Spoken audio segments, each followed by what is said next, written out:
तो शायद इतना ध्यान नहीं जाता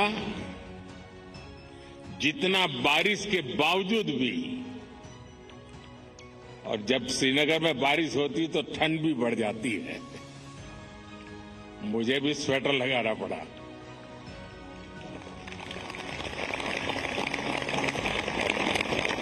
आप लोग तो यही के हैं, आबादी हैं, आपके लिए कोई तकलीफ का विषय नहीं होता है। लेकिन बारिश के कारण थोड़ा विलंब हुआ, हमें इसे 2-3 हिस्सों में बांटना पड़ा। उसके बावजूद भी विश्व समुदाय को सेल्फ के लिए और सोसाइटी के लिए योगा का क्या महात्म्य है, योग जिंदगी की सहज प्रवृत्ति कैसे बने। जैसे टूथब्रश करना हमेशा का क्रम बन जाता है, बाल संवारना हमेशा का क्रम बन जाता है, उतनी ही सहजता से योग जीवन से जब जुड़ता है एक सहज क्रिया बन जाता है, तो वो प्रतिपल उसका बेनिफिट देता रहता है। कभी कभी जब ध्यान की बात आती है, वो योग का हिस्सा है,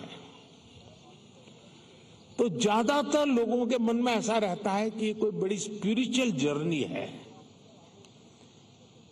कोई अल्लाह को प्राप्त करने का या ईश्वर को प्राप्त करने का या गॉड को प्राप्त करने का, साक्षात्कार करने का एक कार्यक्रम है। और तब जाकर के लोग, अरे भाई ये तो मेरे से नहीं हो सकता, मैं तो सामान्य मानवी हूं, वो रुक जाता है।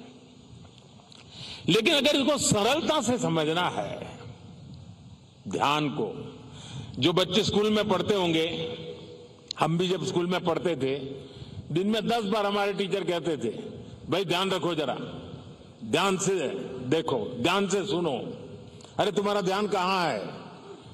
ये ध्यान जो है ना, वो हमारे कंसंट्रेशन, हमारा कितना फोकस है चीजों पर, हमारा मन कितना केंद्रित है, उससे जुड़ा विषय है। आपने देखा होगा बहुत से लोग याद शक्ति बढ़ाने के लिए, मेमोरी बढ़ाने के लिए कुछ टेक्निक डेवलप करते हैं, टेक्निक सिखाते हैं, और जो लोग उसको बराबर फॉलो करते हैं तो धीरे धीरे धीरे उनका मेमोरी पावर बढ़ता जाता है। वैसा ही ये किसी भी काम में मन लगाने की आदत, ध्यान केंद्रित करने की आदत, फोकस में काम करने की आदत उत्तम से उत्तम परिणाम देती है, स्वयं का उत्तम से उत्तम विकास करती है, और कम से कम थकान से ज्यादा संतोष मिलता है। एक काम करते हैं लेकिन 10 जगह पे दिमाग भटकता है तो उसकी थकान होती है। और इसलिए ये जो ध्यान है, स्पिरिचुअल जर्नी को अभी छोड़ दीजिए, उसका जब समय आएगा तब कर लेना। अभी तो अपने व्यक्तिगत जीवन में ध्यान केंद्रित करने के लिए, अपने आप को ट्रेन करने के लिए योगा का एक हिस्सा है। अगर इतना सहज रूप से आप इसको जोड़ेंगे, मैं पक्का मानता हूं साथियों, आपको बहुत लाभ होगा, आपकी विकास यात्रा का एक बड़ा मजबूत पहलू बन जाएगा।